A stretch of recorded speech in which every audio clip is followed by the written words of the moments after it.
Хайырлы көн, мөхтәрәм телевизор караучылар. Бүген атнаның иң хайырлы, иң изге көнендә сезнең белән эфирдә мин Миңназым Сәфәр булырмын.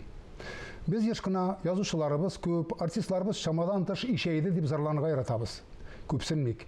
Күп санлы халыкның иҗатчылары да күп булырга тиеш. Ул сан барбер вакыт үтү белән сыйфатка әйләнәчәк. Бүгенге кунагыбыз да шул күп санлы иҗатчылар даирәсеннән, ләкин аны башкалар белән бутауы авыр.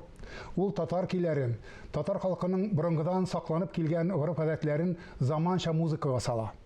Аның тарихыбызны кылачлаган әсәрләрен танылган артистлар, симфоник оркестрлар башкара. Үзенчәлекле татар композиторын без бүген студияга кунак итеп чакырдык. Илмира Мөнир кызы Галимова 1982 елның 20 мартында Чаллыда туган, 9 яшендә беренче көен яза. Башта Казан музыка күллиятен, аннары Казан дәүләт консерваториясын тәмамлый. Татарстан фәннәр академиясының тел, әдәбият һәм сәнгать институтында аспирантурада укый. Төп иҗат юнәлеше классик музыка. Эстрада өчен язылган җырлары да байтак. Муса Җәлил исемендәге дәүләт премиясе лауреаты, Россия һәм Татарстан композиторлар берлеге әгъзасы, сәнгать фәннәре кандидаты, Татарстанның ат казанган сәнгать эшлеклесе.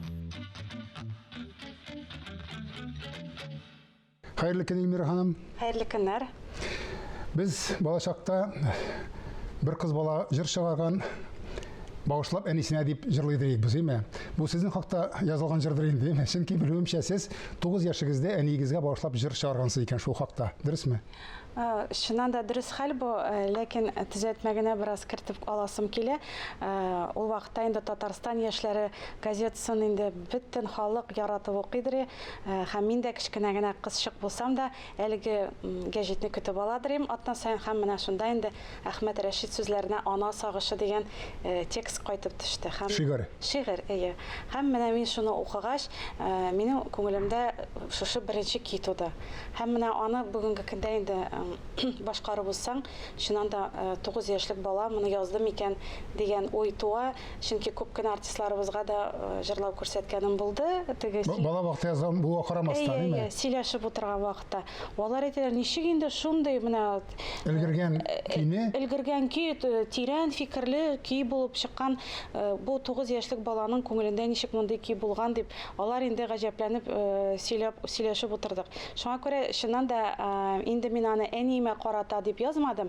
Гомумән менә ул вакытта инде аналарның менә балалары өчен ут янып яшәүе. Әнигездә шул исәптән бит. Ут янып яшәүе менә шушы бөтен әниләргә багышланган менә ниндидер минем өчен ул мәдхия буларак менә яздым инде аны. Юл башы шулай башланган. Сез әле 16 яшыгызда, хәтерем ялгышмаса, Зейнәп Фәрхетдинова җырларлык татлы хыял дигән җырда язгансыз, әйме? Без аны бүген тыңлаучыларыбызга тыңлатып күрсәтербез тапшыруыбыз азагында. Менә шундый 9 яшеннән башлап җырлар язган. Шуннан соң музыка көллиятен тәмамлаган. Шуннан соң консерваторияны тәмамлаган, әйме? Кеше тора салып фәннәр академиясенә эшкә килә. Әйе. Моны ничек аңлатасыз менә мондый борылыш? Язмыш дисезме менә ничек? Шулайдыр, язмыштыр, чөнки әлбәттә Казан музыка көллиятенә укырга керү минем бик зур хыялым иде.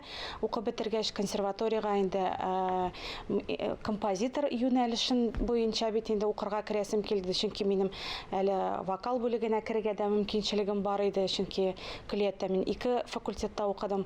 Вокал бүлегендә дә композиторлык, музыковедение, композиторлык бүлегендә дә һәм алга таба үземне бары тик менә шушы композитор юнәлеше белән бәйлисем килде. Шул вакытта ук, әйме? Шул вакытта ук кызыл диплом белән тәмамлагач, беләсезме, менә бөтен композиторларда ул проблема белән үзендә ниндидер менә кыен хәлдә каладыр консерваторияны бетергәч, чөнки эш юк. Композиторларга эш юк, ул бит профессия түгел. Ул безнең менә шушы чыннан да сәнгатькәр дибез бит инде, иҗатчы. Ләкин бит инде тормыш итәргә кирәк, көн күрергә кирәк. Шуңа күрә алга таба инде менә миңа әйттеләр дә менә Галимҗан Ибраһимов исемендә тел, әдәбият һәм сәнгать институтында эш бар икән. Һәм син барып кара әле менә, бәлкем сине алырлар. Һәм мин килгәч инде гаҗәпләнеп кенә абыйны кабул иттеләр. Яза беләсеңме соң син сеңлем фәнни дәрәҗәдә менә безнең бит инде мәкаләләр язарга кирәк дип. Һәм мин менә аспирантурага укырга кердем, шул ук елны эшкә кердем һәм аспирантураны ел ярымда мин инде кандидатлык диссертациямны язып чыктым. Һәм шундый тиз адымнар белән шушы фәнгә кереп киткәч, инде җитәкчелегебез гаҗәпләнә дә башлады. Миңа инде салы гына эшләрен тапшыра башладылар, язарга бастырырга мәкаләләрне шундый матур җыентыкларда һәм әлбәттә мин нәкъ шушы эшкә кергән елдан бирле үк мин 12 еллап экспедицияләрдә дә катнаштым һәм менә безнең Россиянең төрле регионнарында без татар музыка фольклоры үрнәкләрен Юнәлешегез барып таптыгыз, әйме? Әйе, җыеп йөрдем, шуларны татар халкы белән аралаштым һәм менә безнең борынгы буын бит инде әби бабайларыбызның йолаларын, җырларын, югалып калган үрнәкләрен яздырып кайтып, аларны нотага салып, менә шушы җыентыкларга җиткерүче булып эшләдем. Менә каян килә икән ул сезнең хәзерге заман музыкасындагы тирәнлек. Димәк, сез тарихтан киләсез дигән сүз, тарихтан. Әйе, тарих белән минем дуслык бик көчле, ләкин минем инде бик зур рәхмәтемне әйтәсем килә минем үстергән әбиемә, ул Миңнехая исемле иде. Һәм Урынчмакта булсын. Урынчмакта булсын. Әйе, ул менә мин йокларга яткач та ул мине йоклар алдыннан да 4 юллык шигырьләр язарга өйрәтәдер. Мәсәлән, кулымдагы йөзегемнең исемнәре Нәркисә. Әйдә син дәвамын әйт, кызым. Мин дәвамын әйтергә тиеш, аның мәгънәсе белән дәвам итеп. Я ул мәгънәдә тирән фәлсәфи булырга тиеш. Шуңа күрә ул биремнәрне катлауландыра иде кич сайын. Шулай итеп мине шигырьләр язарга да өйрәтте әбием. Аннары ул миңа бик күп йолаларны да сөйлидер, мөнәҗәтләрне җырлыйдыр, бәйетләрне җырлыйдыр. Һәм аның савыт-саба юганда да сабыр итик дигән мөнәҗәтне җырлавы менә әле дә минем колагымда. Һәм менә шушы фольклорга минем мәхәббәт уятучы менә шушы әбием һәм мин инде экспедиция йөргәндә дә әбиләрдән яздырган вакытта материалны карал, минем әби дә бит шулай дип әйткән иде дигән урыннарны үземнең дәфтәремә билгеләп куям. Шуңа күрә чыннан да бик фәлсәфи, шундый тирән фикерле әбием булуы белән мин бәхетле. Хәзер мин сезгә әзерләгән сорау, димәк, бу бик урынлы булып чыкмаячак. Чөнки мин сезгә бирмәкче булдым, шундый музыкалар язган 9 яшеннән, көйләр язган кеше. Bütün icatın səhnəyə başlağa tiyиш şəkilli idi. Siz bitində jırlağansız da səhnədə də çıxış yasagan kişi. Nişləb siz бүгінгі artistlar şəkilli səhnəni estradını saylamadığınız degan so'rov bermoqchiyim. Mana albatta bunday trendlikka ketgach kishi istan-istangina estradada jilg'ay olmaydigandir endi. Мен жауап бере алам. Бу сорауыгызга да тиз генә әйтеп узасым килә. Минем алда чыннан да шундый сайлау мөмкинчелеге туды. Чөнки күп юнәлештә эшләгәч, композитор юнәлеше, фән юнәлеше һәм эстрада юнәлеше. Һәм мин уйладым, чыннан да менә эстрада бит инде ул безнең ничектер кәеф сафа каратырган җиңелчә юнәлеш һәм әлбәттә бу безнең менә ничек дип әйтим, көнкүрешебезне бизи торган юнәлеш. Бизәк буларак юнәлеш. Композиция юнәлеше белән фән юнәлеше алар инде академизмга алып кирип китә торган юнәлеш һәм мине инде алга таба менә мин докладлар белән чыгыш ясаганда яки каядыр әсәрләремне тәкъдим иткәндә һәм шул ук вакытта эстрадада вакытлыча гына ниндидер җырлар белән чыгып керүче җырчы буларак үземне күрәсе килмәде һәм мин моны инде үземнең хобби буларак әлбәттә калдырдым. Әлбәттә бу миңа бик булыша. Мәсәлән, каядыр мин чыгыш ясаганда яки мәҗлестә булганда җырлап та бирегез дисәләр инде. Җырлап та күрсәтегез дисәләр, мин рәхәтләнеп бүләккә бер җыр бүләк итә алам. Һәм шуның белән менә шулай ук үземне ул яктан тулыландырып тора торган бер сыйфат. Аңлашылды, тирәнлек турында сүз бара. Менә безнең халык бит инде яшерен батырын түгел, опера дигән сүздән, арт опера дигән сүздән эмас, симфоник оркестр дигән сүздән бик үк теге курка дип әйтсәм инде хәзер инде яшьләр әкрен генә ияләшә башладылар. Чөнки ул күргән безнең кызлар кияү күргән дигән сүз дигәндәй күрмәгән әйбер без ел безнең. Моңарчы культурабызда булмаган әйберләр. Менә хәзер сезнең әле күптән түгел мирас фестивалендә башкарылган Кыл Шәриф операсын тыңлаганда, бер дала дип әйтәсе килми, чөнки ул милли моңнар белән яңгырыганда, милли юнәлеш баранда, анда безнең теге колакны савайта торган ноталарга түгел, менә борынгылык белән бәйләнгән. Каян килә? Ничек бәйлей аласыз сіз менә миллилекне һәм заманчалыкны. Чөнки бу урында тагын әйтергә тиешмен мин, төбәннәр Россия сорауның без үзгәртәбез дип татарның борынгыдан килгән җырларын үзгәреш җилендә, шуннан соң эстрадада инде үзенең гомере белән 30-40 ел яшәгән җырларны үзгәртеп Мөхәммәд абый әйтмешле пычаксыз суябыз. Моңа да калмый, үзенең элеккеге җырның танырлыгы да калмый. Менә сезнеке бер, монысы икенче, үзгәреш яңа заман көе нинди булырга тиеш? Җыры, көе. Бу бик Катлаулы, әлбәттә. Катлаулы сорау. Ну, хәзер мин аңлатып үтәргә тырышырмын. Дөрес әйтәсез. Әлбәттә, яшьләребез бүгенге көндә 21 гасыр дип үзгәртүләр кертү ягында һәм Үзгәреш генә үзгәрү. яңалык кертү ягында һәм әлбәттә мин моны уйлыйм, безнең ниндидер менә шушы фикернең саега баруынадыр. Чөнки әзер материал белән генә аны эшкәртеп, яңалык тудырып һәм үз исемеңне шул әсәр астына язып кую, минем уйлавымча, ул дөрес әйбер. Җиңел, ләкин дөрес түгел. Дөрес түгел. Безгә ничек әйтәләр иде укыган вакытта да.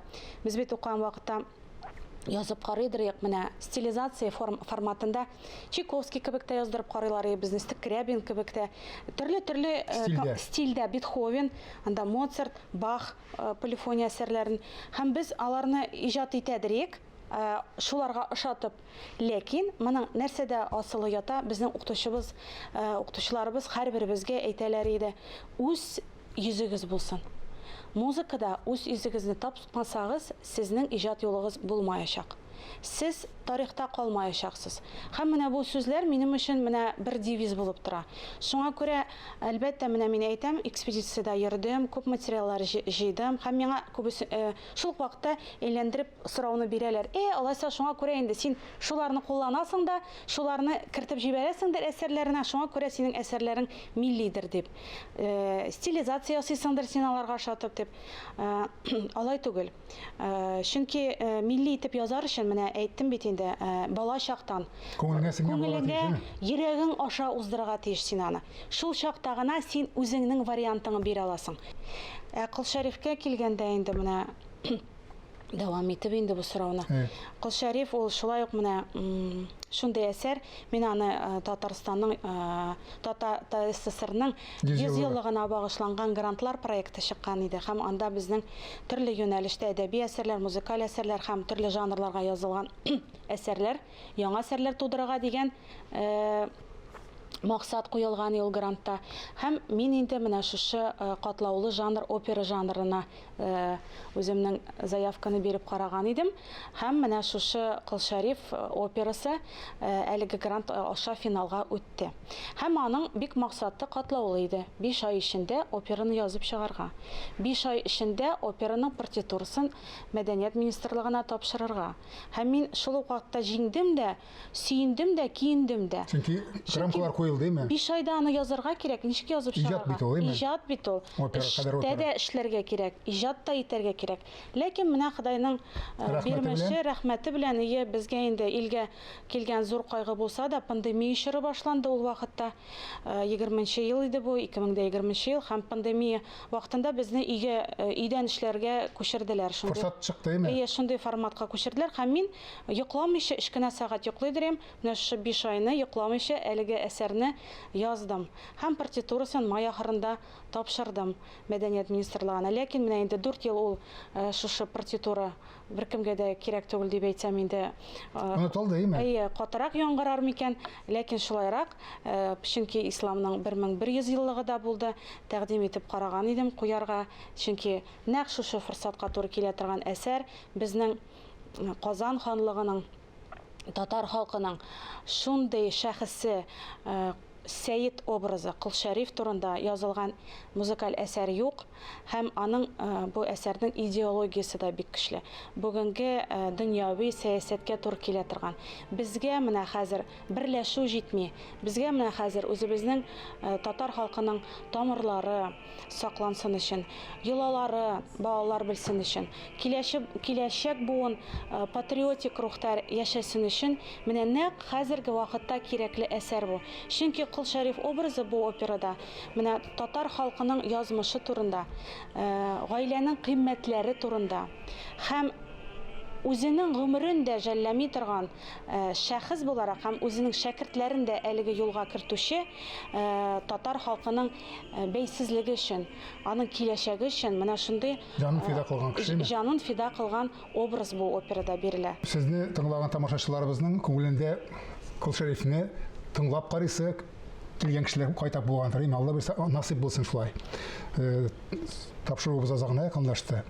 Шуңа күрә сезнең белән Марсель Пруст сорауларына күчәбез. Иратлардагы сез югары бәяле итгән сыйфатлар нинди? Үз сүзендә тору, Хатын-кызлардагы тыйнаклык,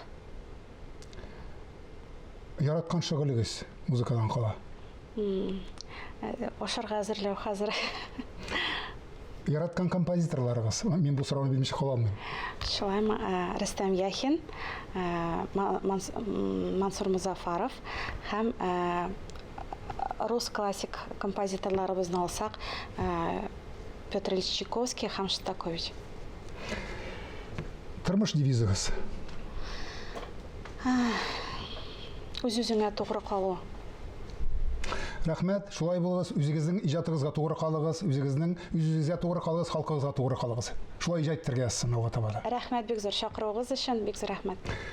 Һәр заманның үз көе дибез, ләкин ул көйдә бүгенге кунагыбыз композитор Эльмира Галимованың көйләрендә кебек борынгылык бүгенге заман белән ярашып яңгырасын дигән теләктә бүгенге сезнең белән саубуллашам исәнлектә күрешик.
Show.